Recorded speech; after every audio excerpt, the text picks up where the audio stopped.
اللهم صل على سيدنا محمد يا رب صل وسلم دائما ابدا على حبيبي.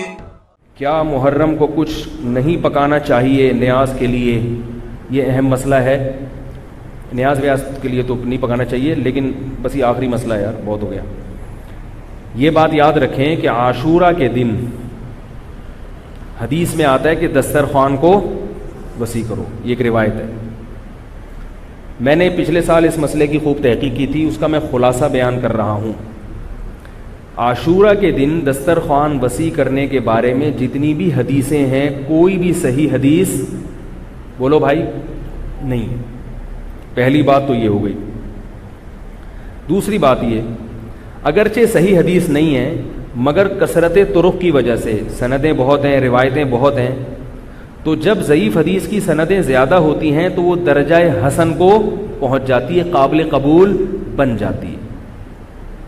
تو اس بنیاد پر عاشورہ کے دسترخوان وسیع کرنا، لوگ دیکھا ہوگا نا عاشورہ میں اپنے گھر والوں کو بہت کھلا رہے ہوتے، تو اس کے بارے میں علماء کی دو رائے بن گئی. بعض علماء یہ کہتے ہیں کہ چونکہ حدیثیں ضعیف ہیں لہذا عاشورہ کے دن دسترخوان وسیع کرنا بدعت عمل ہے، جائز عمل نہیں ہے، اس کی کوئی فضیلت نہیں ہے. یہ عرب کے بعض علماء کا یہ مذہب ہے.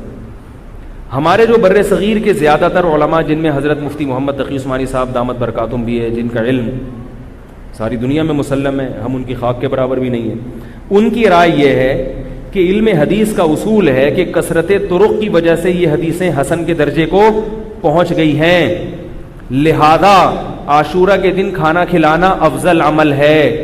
اور اصولی لحاظ سے ان کی یہ دلیل بہت مضبوط ہے، کیونکہ بہرحال ایک محدثین کا لگا بندہ اصول ہے کہ کثرت طرق کی وجہ سے ضعیف حدیث کیا ہو جائے گی. بھئی یہ کمزور آدمی آپ کو ایک بات آگے بیان کرتا ہے، دوسرا بھی بیان کرتا ہے مگر وہ بھی ہے کمزور، مگر تیسرا بھی، تو اب وہ تینوں مل کے ان کی بات میں جان آ جاتی ہے نا. آئی بات سمجھ میں؟ اب لیکن بعض حضرات اس کے بھی خلاف ہیں. میرا جو اپنا، میں بہت نالائق ہوں، مجھے عجیب سا لگتا ہے میں علماء کے بارے میں یہ کہوں کہ میری رائے ہے، میری کوئی اوقات نہیں، لیکن اب لوگ بیٹھے ہوئے ہیں سننے کے لیے. میں نے جب اس مسئلے کی تحقیق کی تو اصولی اعتبار سے تو حضرت مفتی محمد تقی عثمانی صاحب جو ہمارے بزرگوں کے بھی بزرگ ہیں، ان کی بات بالکل ٹھیک ہے کہ کثرت طرق کی وجہ سے حدیث حسن کو پہنچ گئی ہے. لیکن ایک مجھے علمی اشکال ہے اس میں. وہ اشکال یہ ہے کہ اگرچہ حدیث کثرت طرق کی وجہ سے حسن ہے، قابل قبول ہے، مگر حدیث حسن ہو یا صحیح ہو اس وقت لی جائے گی جب اس سے زیادہ صحیح حدیث کی مخالفت نہ ہو رہی ہو. بات آ رہی ہے سمجھ میں؟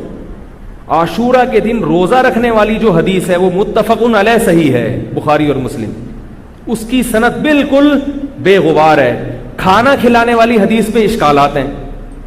تو روزہ اور کھانا جمع سمجھ میں نہیں آ رہا. بھئی روزہ اور کھانا جمع، بھئی روزہ رکھنے میں بھوکا رہنے کا حکم آ رہا ہے، جب خود کرو گے تو پھر پبلک گھر والوں کو بھی روزہ رکھاؤ گے نا. اور کھانا کھلانا ہے بالکل اس کے اپوزٹ ہے. تو اس لیے مجھے اس بارے میں علامہ ابن تیمیہ رحمہ اللہ تعالیٰ کی رائے زیادہ صحیح معلوم ہوتی ہے کہ وہ کہتے تھے کہ بعض شامی لوگوں نے یہ حدیث گڑھی ہے اور ان کا مقصد تھا شیعہ لوگوں کی مخالفت. بعض سنیوں نے شیعوں کی مخالفت میں بھی غلو کیا ہے. شیعہ اس دن کو منحوس سمجھتے ہیں تو انہوں نے نحوست ختم کرنے کے لیے حدیثیں گڑھی، کھلاؤ پلاؤ، عید کا دن بنا دیا اس کو. سمجھ میں آ رہی ہے بات؟ تو شیعہ کی مخالفت میں بعض لوگوں نے ایسی روایتیں گڑھی ہیں کہ تاکہ یہ دن کھانا پینا ہو، اور روزے میں تو ظاہر ہے صبر کرنا پڑتا ہے نا، تو شیعوں کی مخالفت میں غلو کیا ہے بعض لوگوں نے. تو اس لیے میری جو ذاتی ٹوٹی پھوٹی رائے ہے، ناقص رائے ہے کہ روزے والی حدیث بہت مضبوط. مفتی طارق مسعود صاحب کے بیانات سننے کے لیے youtube.com/مفتی طارق مسعود کو سبسکرائب کریں، اور اگر آپ لائیو ویڈیو کو کبھی بھی مس نہیں کرنا چاہتے ہیں تو سبسکرائب کرنے کے بعد بیل آئیکن پہ کلک کرنا مت بھولیں. جزاک اللہ.